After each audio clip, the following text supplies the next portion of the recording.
Everything you need to become a great writer might already be inside of you. That's right, we trace the call and the literary greatness is coming from inside the house. Now I know this sounds like a load of hippy-dippy, believe in yourself, peace and love BS, but there is a deeper issue here that I think deserves some exploration. I assure you, this video will be as demoralizing and soul-crushing as all the rest of my videos, so don't give up hope. No, wait, do give up hope.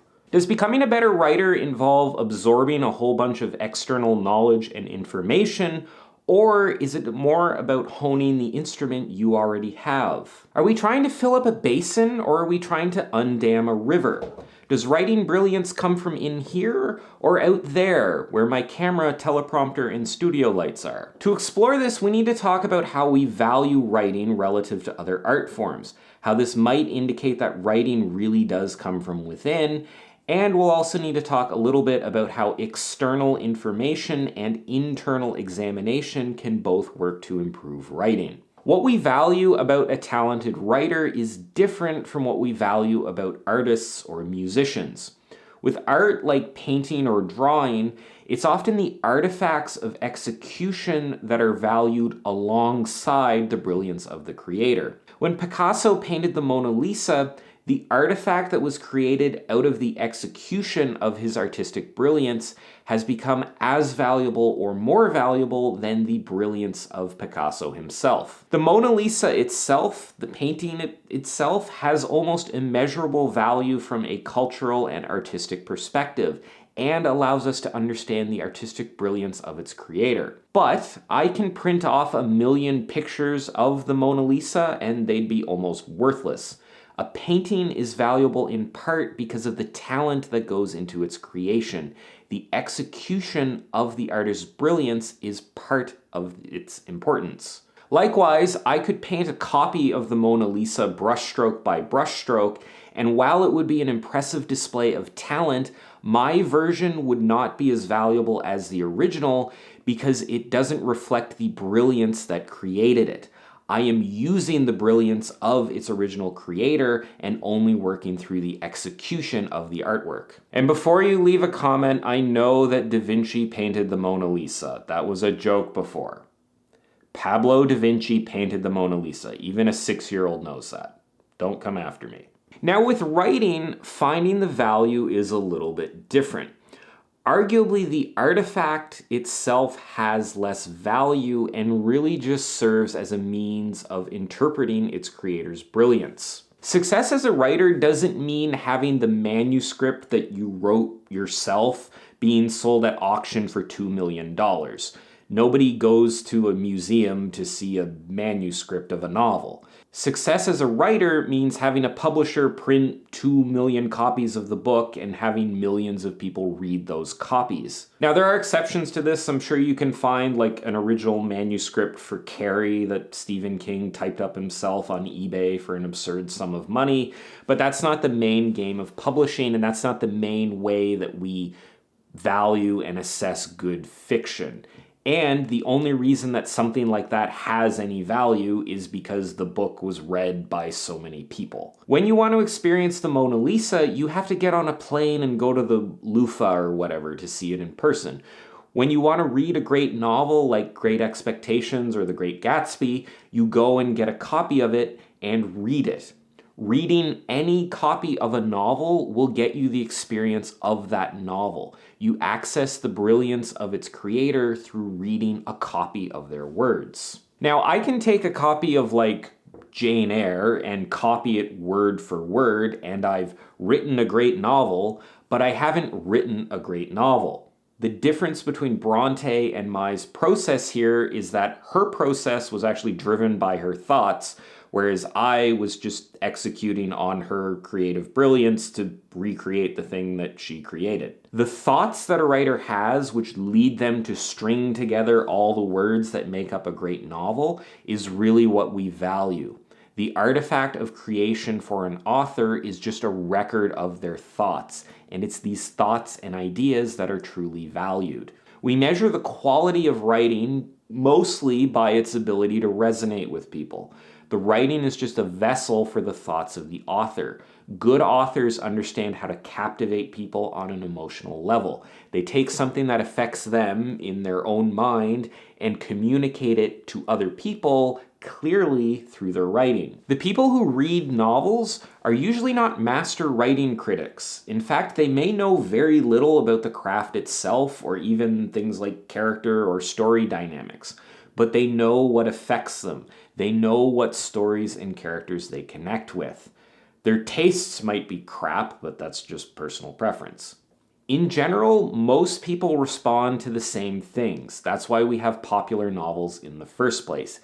Everyone will resonate with different stories and different writing styles, but lots of people will generally resonate with similar things. Understanding what constitutes good fiction means understanding this collective knowledge, this collective understanding that exists independently across many millions of people. I think this is one of the most compelling arguments about being a good writer coming from within. You don't need to know the mechanics of what affects you, but if you can judge whether or not something affects you, then you can judge good writing versus bad, and this can guide your own writing practice. All you need to improve something is just a feedback mechanism, and that mechanism can just be how your writing affects you. People occasionally ask me where I've learned all the stuff that I talk about on this channel, and the truth is I haven't really learned it anywhere.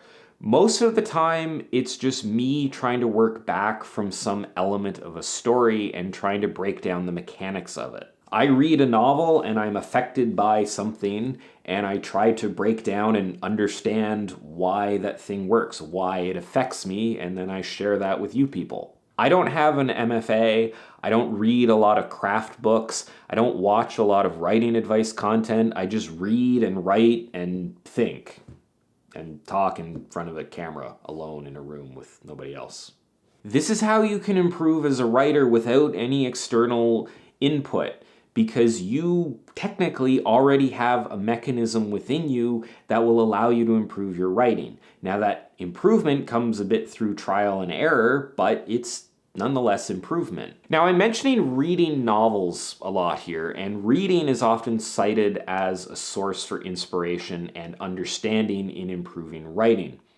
But an argument could be made that even that isn't necessary. No one really learns how to be affected by great fiction.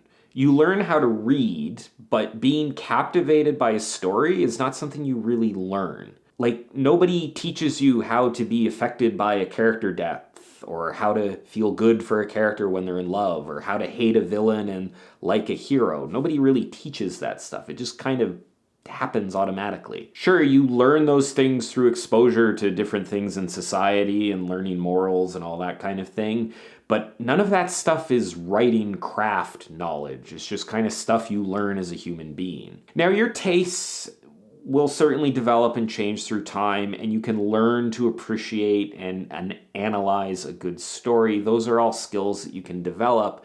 But the base case of being emotionally affected by a piece of fiction is something that most people just kind of naturally have. It'll vary from person to person, but as I mentioned before, most people are affected by similar things. Novels don't teach you how to be affected, they simply affect you in a way that you already would have been affected in. In this way, it could be argued that if you just practice and evaluate and introspect and work towards whatever type of story affects you, using that as kind of your guiding star, then you will eventually figure out how to write fiction that affects you. You'll eventually figure out how to be good at writing. Now, there's another big caveat here, which is that while writing may affect you, it affecting other people is a different matter. Great writing is great communication, and testing your writing against yourself is difficult, and this is why critique partners and editors and beta readers are so valuable. Part of the skill in becoming a better writer is understanding how to communicate with people, making sure that your ideas are coming across as clearly as you need them to be coming across. That last sentence was not a very clear way to get that idea across. So we're kind of arriving at a bit of a thesis around improvement as a writer. Working alone and relying on your personal resonance with your own writing will likely help you improve. If you honestly evaluate and experiment, you'll eventually figure out what affects you and you'll eventually land on good writing. Pulling from what others have written, or just in other words, reading other novels, is going to accelerate this process. You will be unconsciously absorbing what those other writers have learned. Even if you don't understand the mechanics of why they do what they do, you can appreciate the effect and replicate that in your own work. You can see how you're being affected and try to create writing that affects you in the same way. And this is, I think, a major difference between internal development as a writer and getting external information.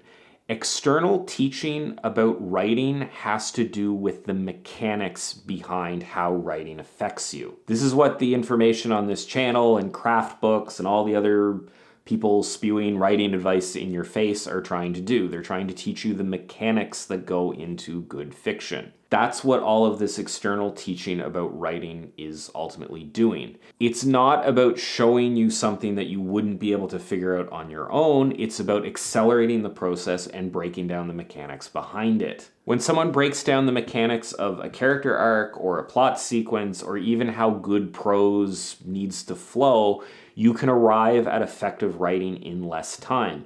Left to your own devices, you will discover all of this stuff, but it will be a much slower process and probably a much more difficult process. So I think to answer the question that we initially started the video with many minutes ago, I think that yes, you have a mechanism, you have the ability within you to understand how you're affected by writing.